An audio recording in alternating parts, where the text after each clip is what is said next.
officer was shot, but saved by the fact that he was wearing obviously a very good bulletproof vest.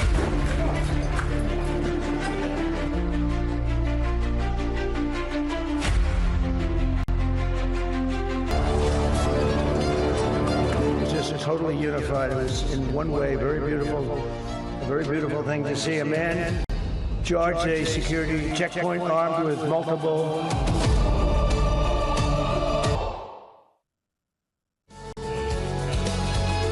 light chatter, glasses clinking.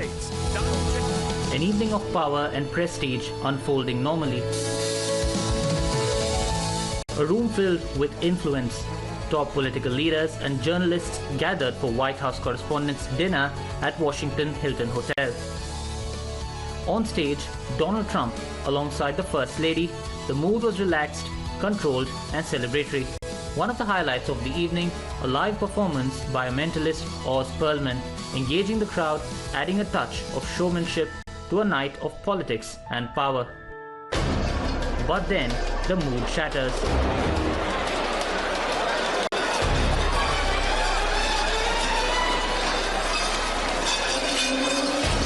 The evening quickly turned into a nightmare.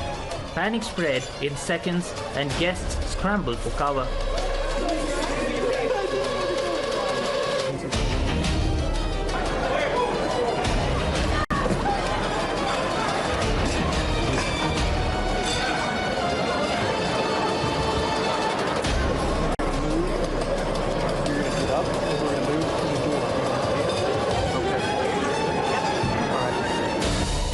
On the dais, security personnel rushed in and took President Donald Trump, Vice President J.D. Vance, and the First Lady to safety. But I said very importantly that we'll do it again within the next 30 days, and we'll make it bigger and better and even nicer. So I just want to thank everybody that was involved. I also want to thank the press, the media. You've been very responsible in your coverage. I will say I've been seeing what's been out. You've been very responsible. So Todd Blanche, I'd like to say a few words. I know we're going to have cash, and then you're going to go on. We can ask. I guess we can take a couple of questions. I want to thank the First Lady for that was a rather traumatic experience for her. There was a lot of action taking place up there very quickly, but again, the response time was really incredible. And we're going to reschedule. We're going to do it again. We're not going to let anybody take over our society. We're not going to cancel things out because we can't do that. We wanted to stay tonight. I will tell you, I fought like hell to stay. Within seconds, the venue descended into disarray. A highly secured event, now a zone of fear. And just few minutes later, Trump released a dramatic CCTV video of the shooter on social media. The video shows the moment the suspect in the shooting at the White House Correspondents Dinner runs past the security. Trump revealed that the shooter has been taken into custody. Let's take a look at the sequence of events as the shooting unfolded. So first, of course, the event begins, it kicks off, and dinner time is scheduled for 8 p.m. And then right after that, around 30 minutes into the event, the gunshots are heard. Around 2,600 attendees were present for the event, the White House Correspondents Dinner. Donald Trump then arrives with First Lady Melania Trump. And then around 8:30 to 8:40, that's the timeline. Between 8:30 to 8:40 is when the gunshots are fired. Now, top officials, media and celebrities are all in attendance. In all, 2,600 people are present inside that room. Like I said, half an hour into the event, gunshots heard around 8:30 to 8:40.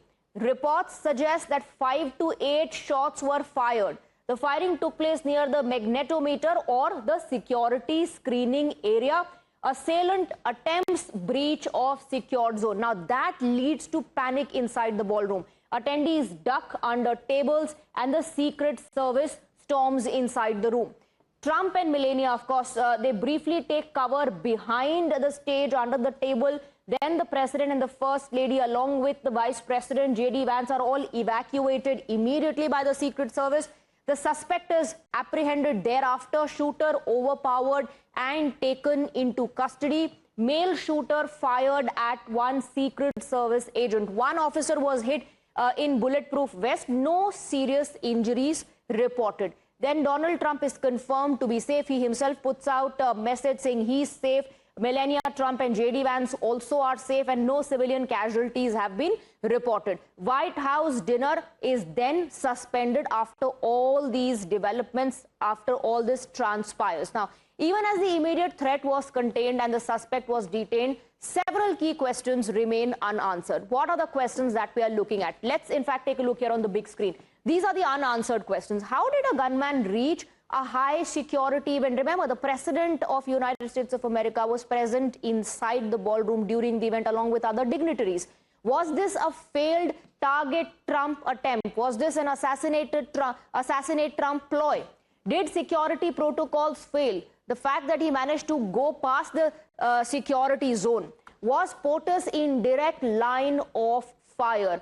Is this a lone wolf act, or there is a larger plot behind it? These are some unanswered questions at the moment. A 31-year-old California teacher armed with a shotgun was swiftly apprehended by the Secret Service. And then, 1 hour later, he addressed the nation from the White House, calling the shooter sick, crazy, and whack. The man has been captured. They're going to his apartment. I guess he lives in California. And he's a sick person, a very sick person. And we don't want things like this to happen. I think it's very important that I say, though, and I told the representatives of the evening, they did such a beautiful job. It was such a beautiful evening. And again, they're talking about free speech in our Constitution. That's what it's all about, not just White House Correspondents. It was really based on free speech in our Constitution. I want to thank the First Lady that was a rather traumatic experience for her. There was a lot of action taking place up there very quickly.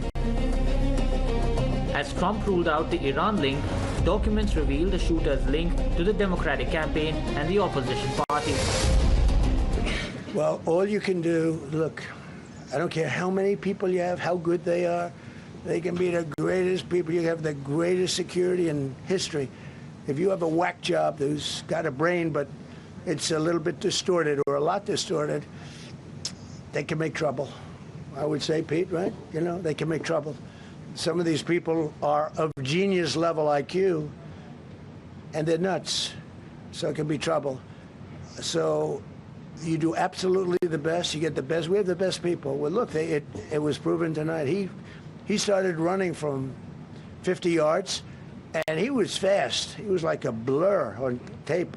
He was moving. They turned. It was very impressive the way they got him, because a lot of people would be looking and saying, you know, it's like a weird feeling, and they would let him get through, but they didn't let him get through. They drew those guns so fast. They looked like Matt Dillon.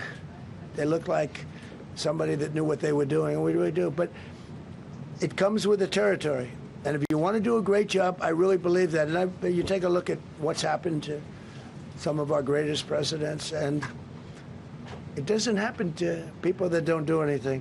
And it's not going to deter me from winning the war in Iran. I don't know if that had anything to do with it. I really don't think so, based on what we know. But we're going to continue to do a great job. That's all I can do. At about that time, a sole gunman brushed a Secret Service checkpoint in a lobby at the hotel. Secret Service agents stopped the suspect. An agent was injured and transported to a local hospital where the agent is receiving care. The suspect is also transported to a local hospital where he is being evaluated. The president returned safely to the White House, as you know.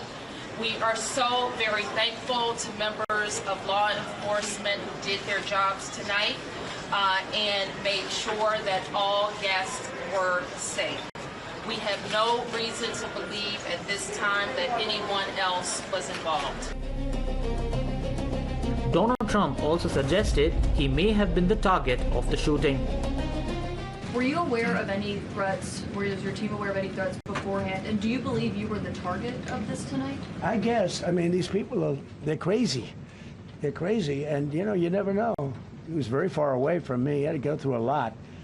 We had resources all over. We had resources sitting at tables, literally in disguise, sitting maybe at your table. Who knows? But we had people all over the room. So he had a long way to go. That was really a first line of defense, and they got him.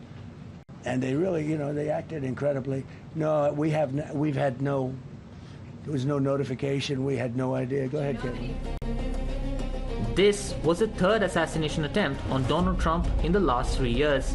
The first was in July 2024 at a rally in Butler, Pennsylvania, where a gunman opened fire, grazing Trump in the ear.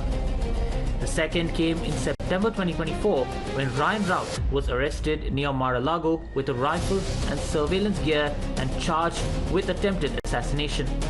And the third happened just hours ago. This is the last assassination attempts which have happened. We're telling you, in fact, one of the questions which was put to him, why is it that again and again he finds himself on target of such shooters? To which he said it is because he's a man of impact, a president of impact, just like Abraham Lincoln. In fact, this is what had happened. Just a quick reminder, the 4 leaders who have been killed while they were holding the office of being the US president. You, of course, had Abraham Lincoln. He was shot on 14th of April, 1865. He died a day later. After that, he was assassinated, remember, by John Wilkes Booth. These are all the presidents who have been in the past found themselves on target because of the post and the position that they have held.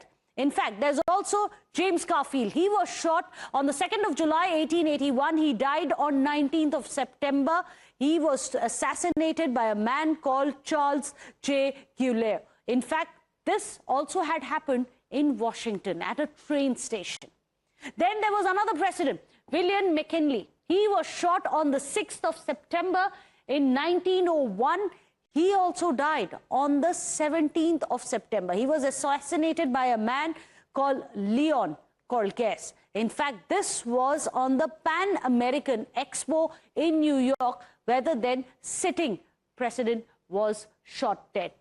After that, of course, the infamous murder of John F. Kennedy. He was shot fatally on 22nd of November in 1963. He was assassinated by a man named Lee Harvey Oswald. In fact, this had happened at a Dealey Plaza in Dallas while he was in an open car rally along with the First Lady in a car. That is when there was a sniper bullet which killed him. Now, as chaos unfolded today at the high security venue, let's also relive the moments as to what had happened in the past as well. In fact, these are the 3 different times when there were assassination bids which had happened on President Trump. And this is very interesting. This was in July 2024, where a man had, remember, shot at President Trump with a sniper gun. In fact, that bullet came very, very close to the president. In fact, zipped past through his ear. A few drops of blood also dripped down the president's collar. But he was saved by a whisker, literally saved by a whisker in this. There were bullets fired at the president at this rally in Pennsylvania. And interestingly, this was right ahead of his re-election bid, after which there was a huge sympathy for him and he did return to power. There was another one which happened in Florida outside his residence where he was. This was in September 2024. However, the shooter in this case never managed to get anywhere close to the president. He was actually apprehended with an AK-47 outside the entire perimeter of security. But this is what we are discussing today. Earlier tonight, we saw the visuals of firing which had happened on the president. This is the very prestigious White House Correspondents Dinner. Now remember, this is one of the most powerful dinners which is being hosted by none other than President himself. He went there, all guns blazing, hoping to give a powerful speech, as he himself had said, but that was not to be. Even before the president's speech, there were shots which were fired outside. The shooting incident has put the spotlight on the Washington Hilton Hotel in Washington, D.C. The venue of the high-profile dinner was the same hotel where an attempt on the life of the President Ronald Reagan was made in 1981. In fact, it is also known as the Reagan Hotel. More than 40 years ago, a gunman tried to kill the then US President Ronald Reagan but failed. And years later, many questions remain unanswered. What was the motive, and was the president the target? The truth is still out there. A special report for Times Now.